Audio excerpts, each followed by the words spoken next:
ente rápida y real que la humanidad tiene que dar si quiere sobrevivir en el planeta. Como les queda difícil, como no comprenden, como le tienen miedo a la transformación y al cambio, prefieren su mundo conservador del avestruz que entierra la cabeza. Y entonces van detrás de otros ignorantes en la materia, el señor Bolsonaro en Brasil o el señor Trump. Ahora, el señor Bolsonaro o el señor Trump no han aparecido en la historia humana contemporánea por razón del azar o de la anécdota. Son las expresiones de ese coletazo final de los sectores que, incomprendiendo completamente el peligro que se cierne sobre la vida humana, quieren permanecer en la codicia de unas economías mercantiles y codiciosas ancladas en el petróleo y el carbón, el pasado, que tenemos que dejar atrás. Y anclados en ese conservatismo están dispuestos a matar. Por eso 1933, el preludio de una de las peores épocas de la humanidad, la barbarie. Los muros no son anécdotas. Encima de los muros hay nidos de ametralladoras. A mí no me gusta el modelo de Maduro. La promesa de Chávez quedó inconclusa, porque la promesa era separar la economía venezolana del petróleo. Y Chávez lo que hizo fue hacer crecer el precio del petróleo para poder distribuir socialmente una renta, que en mi opinión no es riqueza, porque la riqueza la produce el ser humano, no solo la naturaleza, ambos. Ese mundo era insostenible si se caía el precio del petróleo. Y caído el precio del petróleo, las medidas de Maduro no fueron más sino profundizar el modelo extractivista, es decir, el suicidio, y reemplazarlo con medidas de emisión de dinero, es decir, la hiperinflación. Aquí los del fake news, es decir, la extrema derecha, andan diciendo que nosotros propusimos lo de Maduro, carreta, mentira, ignorancia. Ese tipo de proyecto político desde el punto de vista del progresismo no es sostenible. Pero eso no significa entonces que la manera de transitar en Venezuela hacia otro mundo diferente que sea el de la producción sea a partir de una invasión militar. Eso no significa que una democracia se puede construir sobre la base de una injerencia de gente extraña a una nación, con poderes e intereses absolutamente ajenos a una nación, y mucho menos que la democracia se pueda imponer a partir de bombas, tiros y metralla, como el Medio Oriente nos lo demuestra. Nosotros no estamos con Maduro, pero nadie que sea un demócrata en América Latina podría permitir que se invada militarmente a Venezuela desde territorio colombiano o desde cualquier territorio de nuestro continente. Porque una invasión va a desatar algo todavía peor, la barbarie. Lo que está hoy pensado, discutido a través de los medios de comunicación más importantes del mundo y de Colombia, como algo normal, es que al señor Maduro hay que sacarlo a la fuerza a través de una invasión extranjera. Eso no repite más sino lo que pensaba la oligarquía en 1973, hace ya casi medio siglo. Las fuerzas de la derecha que arrastran eso que llaman el centro, que arrastra clases medias que el mismo progresismo construyó en América Latina como en Brasil. De pobres a clase media, 30 millones en Brasil que después votaron por Bolsonaro, como sucede también en Colombia y en otras partes, ante el temor que les despliega, así sea instintivamente, esta situación, este ambiente, esta atmósfera en donde se sabe perfectamente que no podemos seguir viviendo como estamos si queremos vivir en el planeta, que no podemos producir y consumir como lo hacemos si queremos vivir en el planeta, que es un momento de cambios necesarios e imprescindibles para la vida. Ese temor al cambio los ha llevado a ser la cola del vagón de una derecha que ya no está pensando en la democracia. Uno de los datos de este momento es que la derecha en América Latina no está pensando en espacios democráticos para dirimir los conflictos. Está pensando en romper la democracia. La ha roto ya. Brasil es el ejemplo.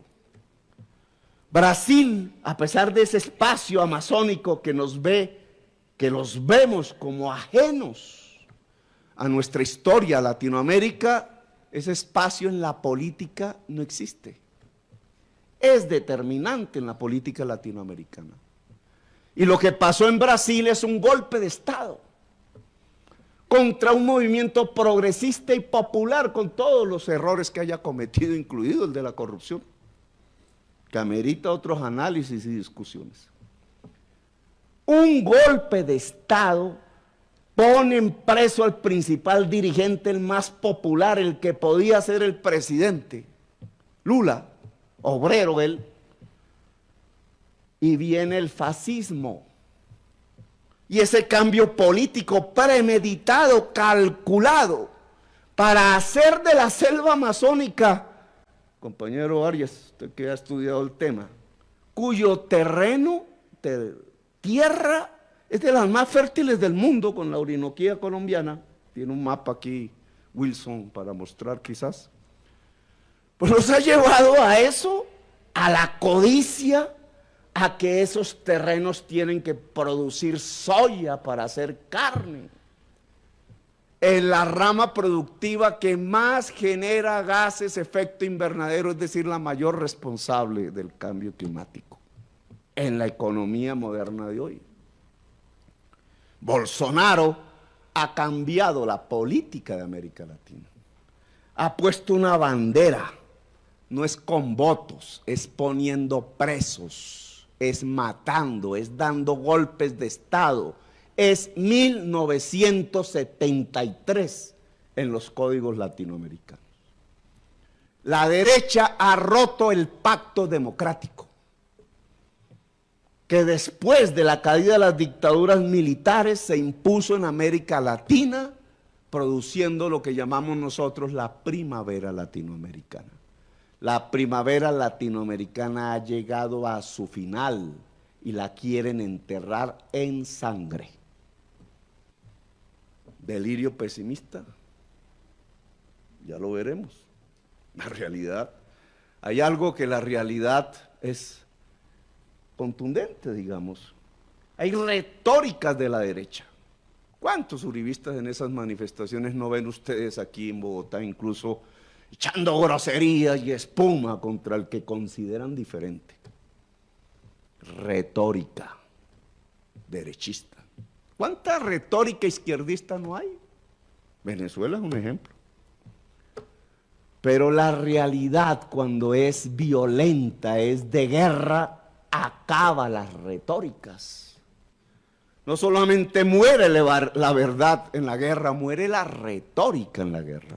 Son los hechos que pueden cambiar dramáticamente una sociedad completamente, para bien o para mal. La pueden volver salvaje, la pueden volver pueblos desplazados, errantes, el éxodo, como la sociedad siria o iraquí. La pueden volver caníbal entre ella misma, como vemos en el Medio Oriente, matándose entre sí por millones.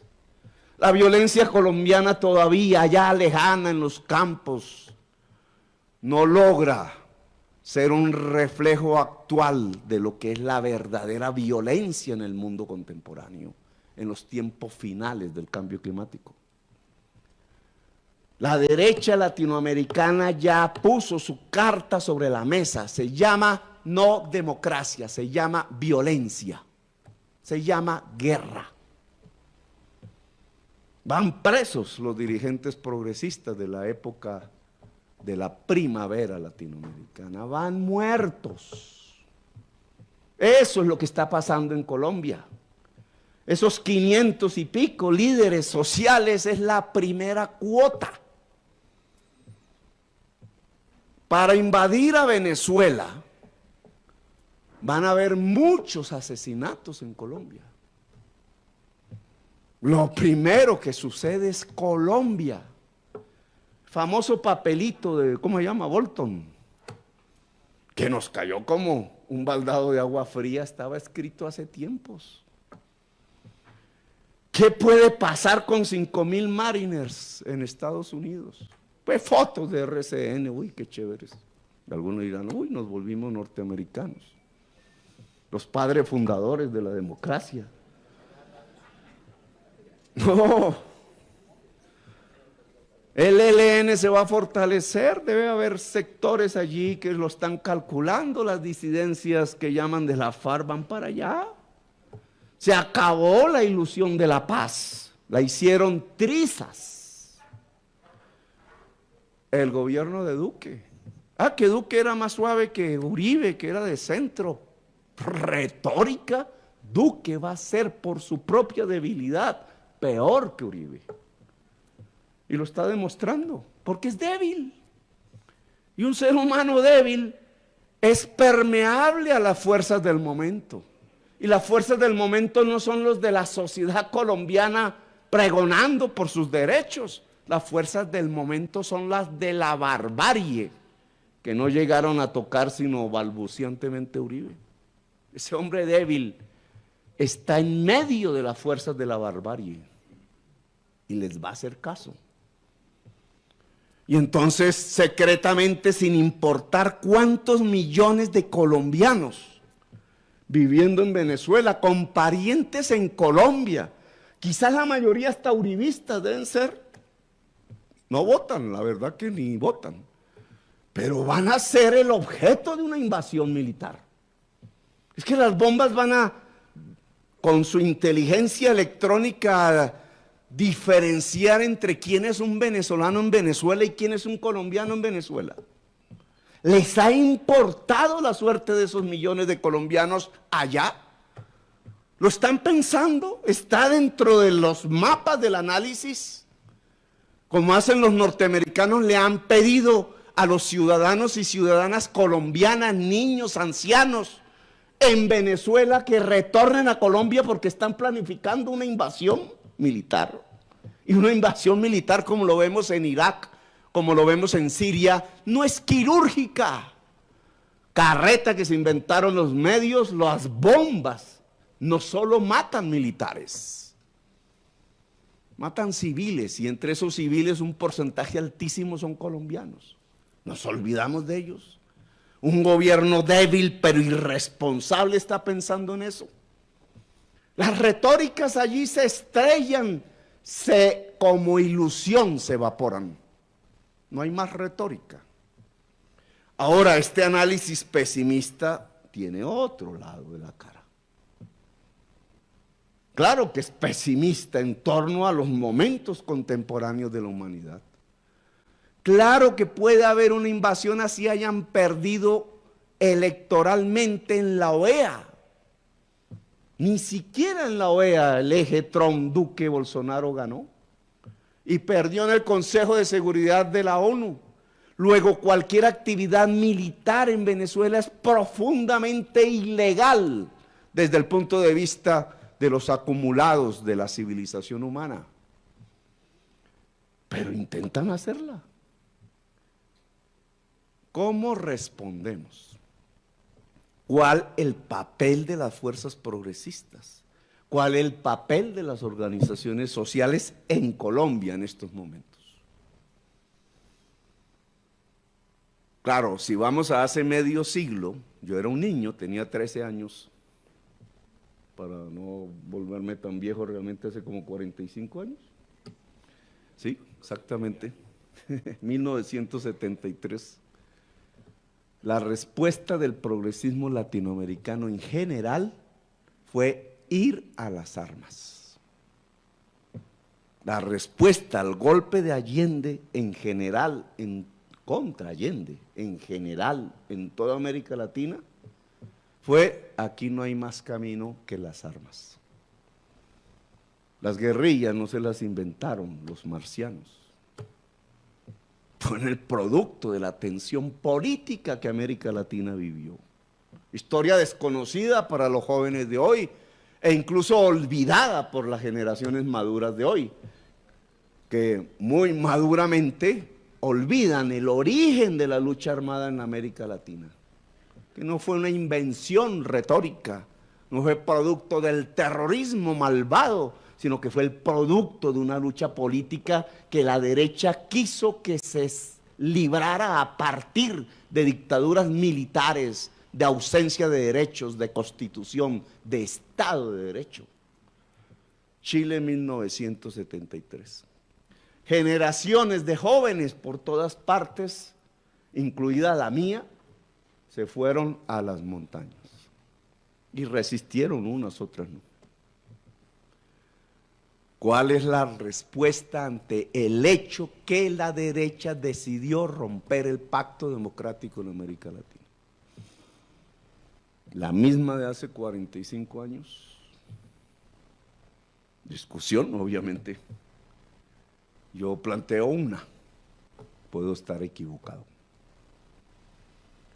El mundo del cambio climático, el mundo de los tiempos finales de la humanidad, solo puede resolverse a favor de la vida si las fuerzas de la sociedad misma, de la humanidad misma, producen una gran transformación, como decía Polanyi. La gran transformación es mundial, obviamente local, pero es mundial. Implica una enorme articulación entre fuerzas sociales actualmente existentes y políticas de tipo democrático real a escala global si queremos reaccionar ante la barbarie.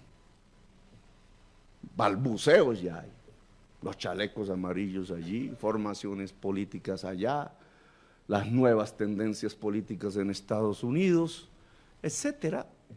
Y una Latinoamérica que todavía no sabe ubicarse en el mundo contemporáneo.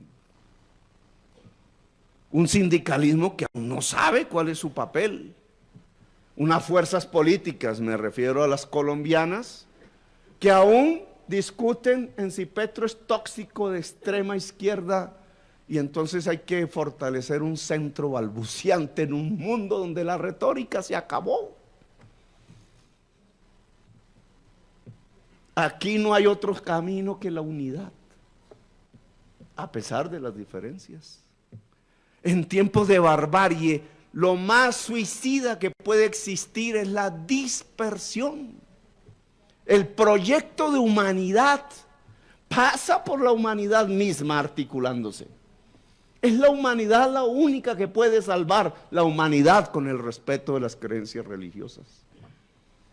Pero lo único que puede resolver los tiempos finales de la humanidad es la humanidad misma. Hay un proyecto alternativo. Si el problema es el cambio climático, la economía tiene que separarse del petróleo y el carbón. Los grandes intereses económicos y políticos y estatales ligados al petróleo y el carbón deben perder el poder. Si el problema es el cambio climático para la vida, las formas de consumo deben variar. La codicia debe dejar de ser el horizonte. El tener y el tener y el tener como agenda de la clase media debe cambiar por el ser y el ser y el ser y el experimentar y el vivir. Intensidades más grandes que caminar por un mall se pueden encontrar en el mundo de la cultura y del arte.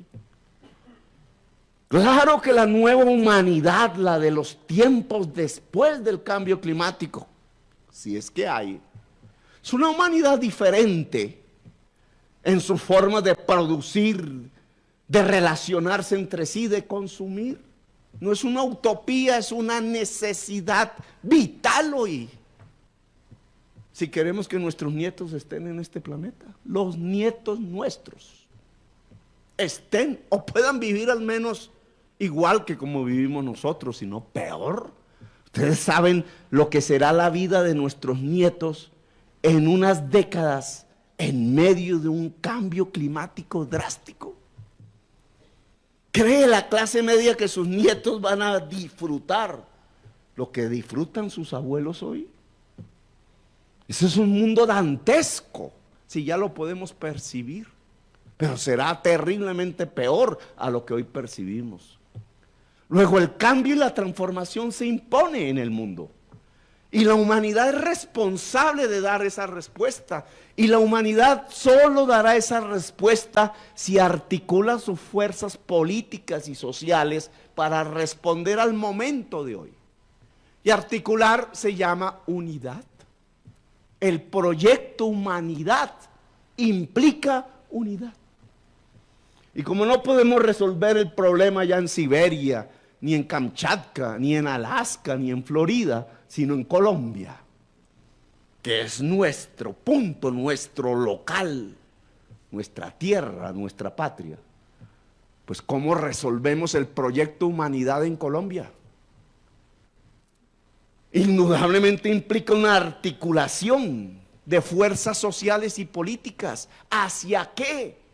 Hacia cambios en las formas de ver nuestra economía. Sí, señores, el aguacate es muchísimo más importante que el petróleo. Y por tanto tenemos que ver qué pasa con nuestra tierra fértil para producir alimentos. Que no es solo el aguacate, son 100 productos más. Esa es una discusión absolutamente pertinente. Y tenemos que ver con las nuevas formas de producción. Que no pueden usar más petróleo y carbón, que no podemos vivir más del petróleo y del carbón. Entonces, ¿de qué vamos a vivir? De lo que el filósofo hace 2 siglos decía que era la fuente de la riqueza, el ser humano y la naturaleza. Y el ser humano implica cerebro, porque nadie más que un cerebro capaz de pensar y reflexionar en este planeta lo tiene que nosotros. ¿Y el cerebro cómo se alimenta? Fuera de su base biológica, del saber.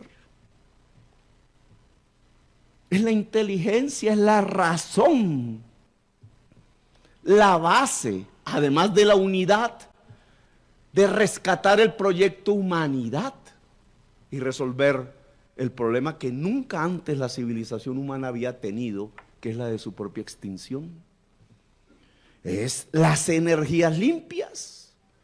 ¿Cómo se pasa de una Ecopetrol petrolera a una Ecopetrol de economías limpias, de energías limpias, del sol, del agua, del viento? Mire lo que piensa nuestra oligarquía muy inteligentemente. Lo que hay que hacer con Ecopetrol es venderla. Venderla para mecatearse en un año lo que el producto de la venta en un año. Para resolver un problema que no saben resolver, porque es la crisis financiera que deja una economía petrolera. Y no la saben resolver, porque para resolverla tendrían es que ponerle impuestos a los más ricos de Colombia, y no se atreven, porque Duque es débil y está bajo el yugo de la barbarie. Y entonces la salida de la oligarquía colombiana es vender Ecopetrol. No, ¿cómo Ecopetrol se vuelve el gran agente democratizador de las energías limpias en Colombia? ¿Y cómo se electrifica el transporte? Entonces la discusión bogotana en si era un diésel o era un metro eléctrico era anecdótica. Es sustancial al proyecto humanidad. Colombia tiene que electrificar su transporte. Y tiene que cambiar sus relaciones sociales de producción, sí, señores. Porque el mercado regulado, porque no lo vamos a eliminar, el mercado, la ganancia, el valor de cambio, tiene que respetar como unas fronteras un mundo que le es ajeno, que es el del valor de uso, el de las necesidades para que el ser humano pueda vivir en su propio país, y es el de la naturaleza. Las fuerzas del saber, las fuerzas de las energías limpias, las fuerzas defensoras del agua, las fuerzas defensoras de la razón, las fuerzas defensoras de una economía productiva y no extractivista, entre las cuales pueden haber muchos empresarios que sepan que la riqueza se produce a partir del cerebro y del trabajo y de la naturaleza, y no de abrir un hueco para sacar petróleo y carbón. Todas esas fuerzas ligadas y diferentes, las fuerzas que defienden un toro o un perro en la calle, o un caimán, las fuerzas que defienden la universidad, que es el saber. Es que no se defiende la universidad por una palabra, se defiende es porque es el derecho a saber, tan conculcado en la historia contemporánea de Colombia. Todas esas fuerzas no se pueden articular en algo que yo llamaría el proyecto humanidad en Colombia.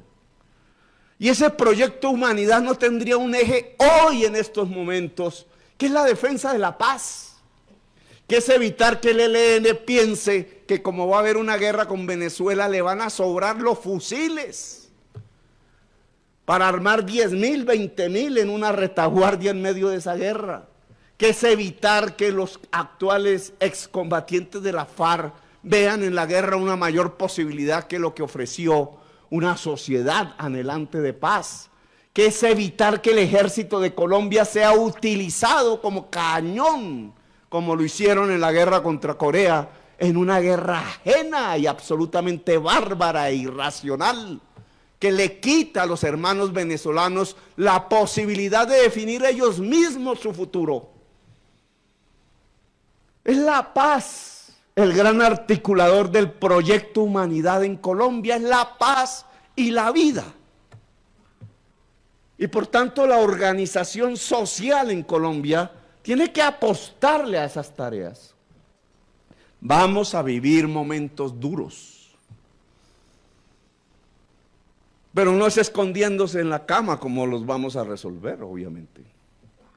Vamos a vivir momentos más duros que en el inmediato pasado, en la época de la Unión Patriótica, o en la persecución de Uribe. Eso fue un cuento de niños a lo que estábamos a punto de vivir.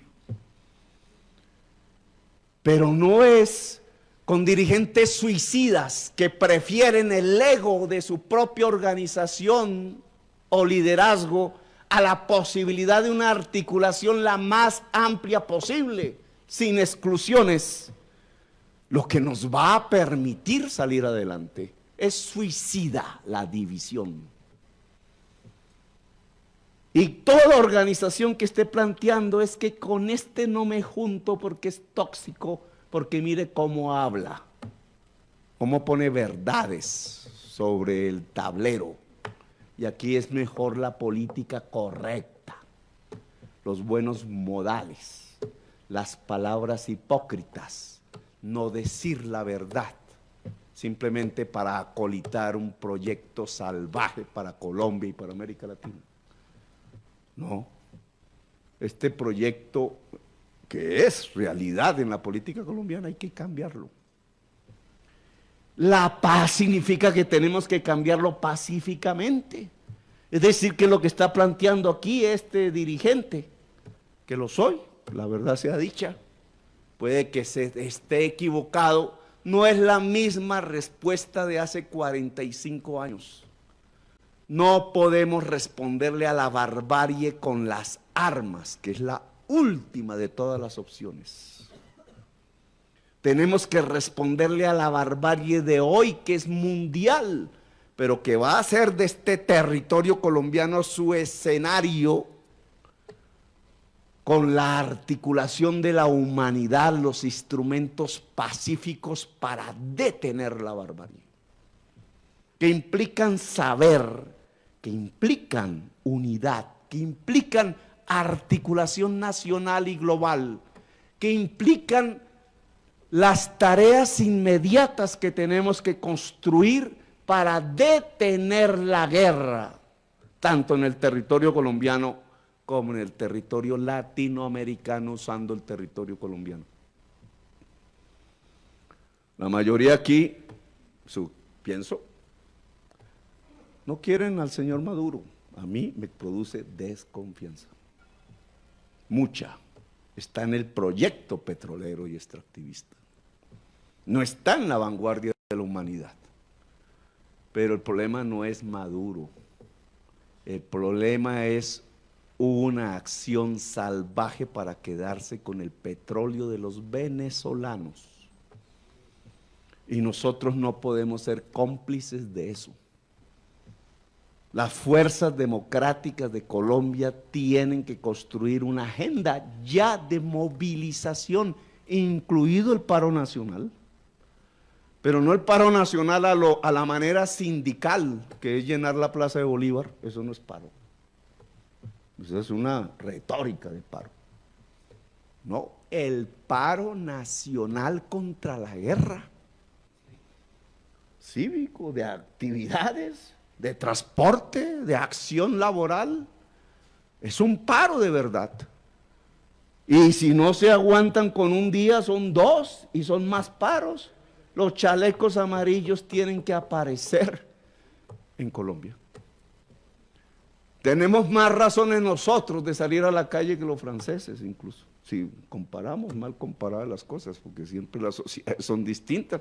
Pero aquí nos están poniendo ante el abismo de la muerte y la violencia ya. ¿Qué esperamos? Claro que será difícil, claro que nos van a encarcelar. A mí me quieren exponer preso desde hace varios años. A lo mejor nos tocará salir del país un rato y volver. Vendrán épocas, a lo mejor no sobrevivimos.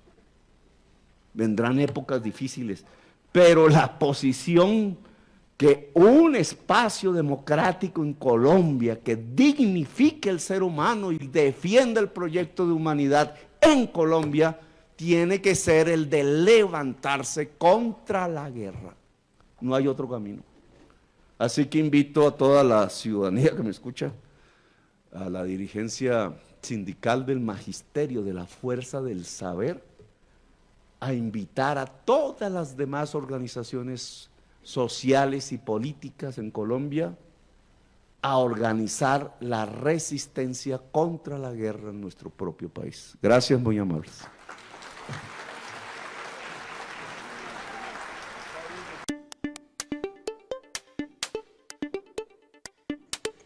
Amigos de Pluralidad Z, gracias por hacer parte de nuestra comunidad.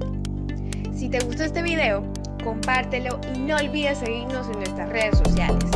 Pluralidad Z está contigo.